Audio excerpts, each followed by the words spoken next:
This is how I found out I had cryptogenic cirrhosis. So when I was 18, I joined the Navy and went to boot camp. And in boot camp, I had some lower back pain. I got out of boot camp. I went to A school, went to my command.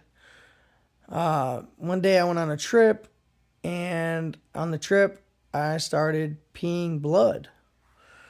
So when I went to back base, I went to the doctor and told him I was urinating blood, and they checked me for a kidney stone, and I had a kidney stone.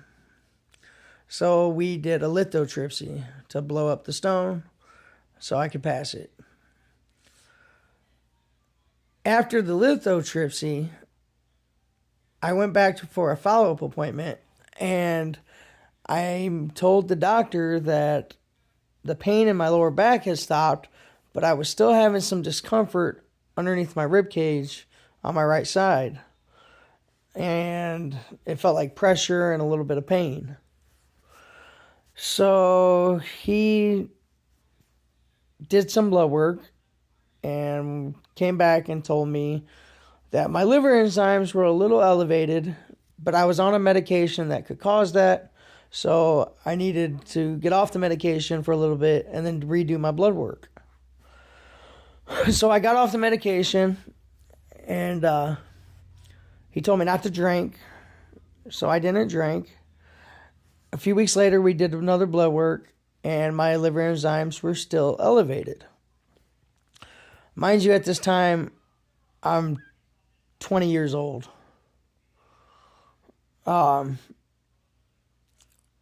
So he referred me to a GI doctor, and I went and seen the GI doctor, and he put me on a strict diet and told me I couldn't drink, I couldn't take pain medications and stuff like that.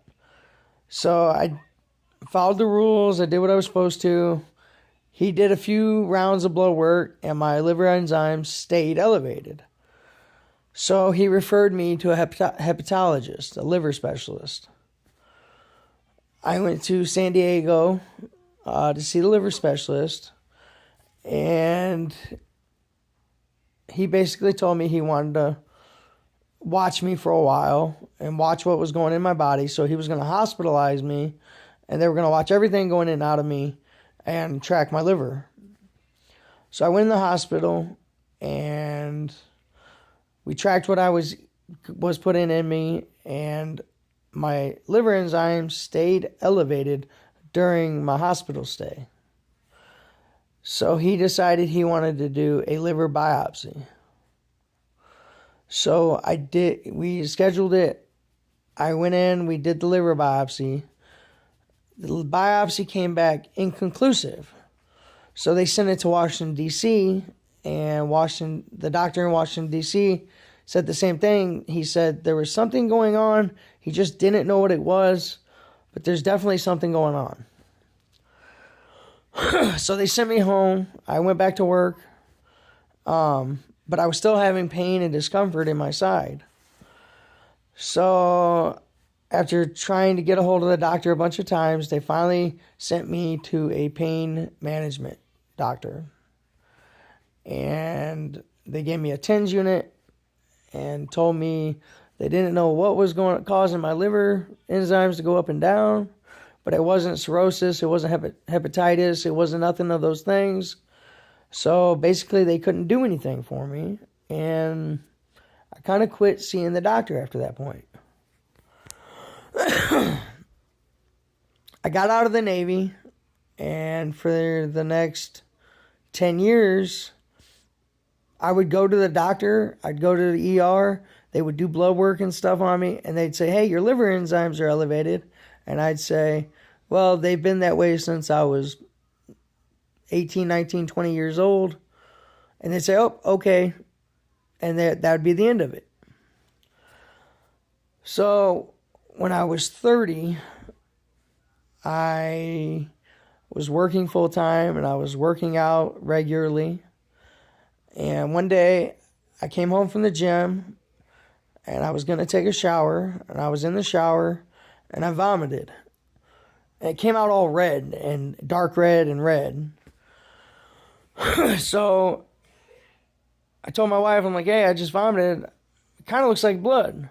She comes and looks at it. She's like, no, that's definitely blood. I'm calling 911. So she calls 911. Ambulance comes, gets me.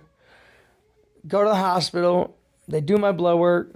My liver enzymes are elevated, but some other things were off too. So they weren't sure where the blood was coming from or what was going on with me. So they hospitalized me. After a couple of days in the hospital and them running tests on me, they realized my gallbladder was not functioning correctly. So they decided to take it out. So I went in for the procedure, and they take my gallbladder out.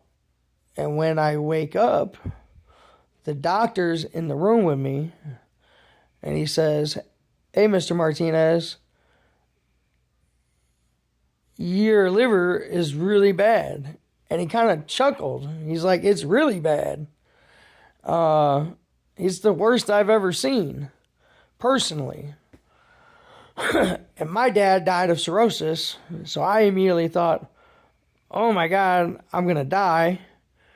And because I was a drinker and some other things when I was younger, I thought, man, I did this to myself. So he sat me down and told me that I had cirrhosis, or that they did a liver biopsy while they were in there taking out my gallbladder. So he tells me I need to wait on the biopsy results. A few days later, biopsy results come in, and he tells me that I have cirrhosis of the liver, but they can't determine the cause.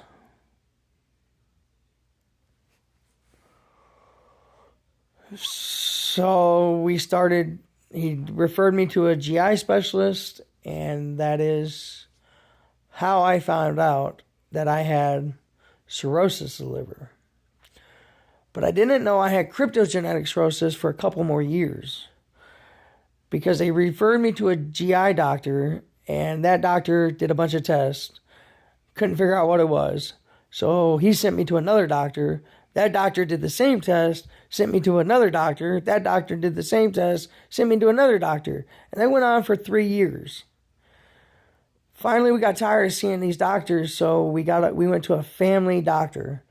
And the family doctor took a look at my paperwork, took a look at my biopsy, said, I don't know, this is out of my range, and gave me a referral to the University of Chicago, which is now where I have my hepatologist and my team of doctors.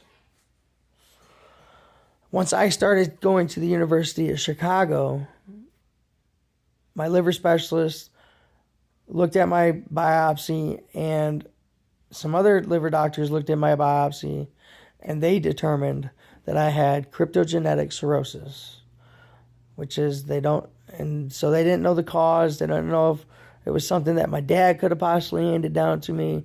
They didn't know if maybe it was something I could have done. They didn't know.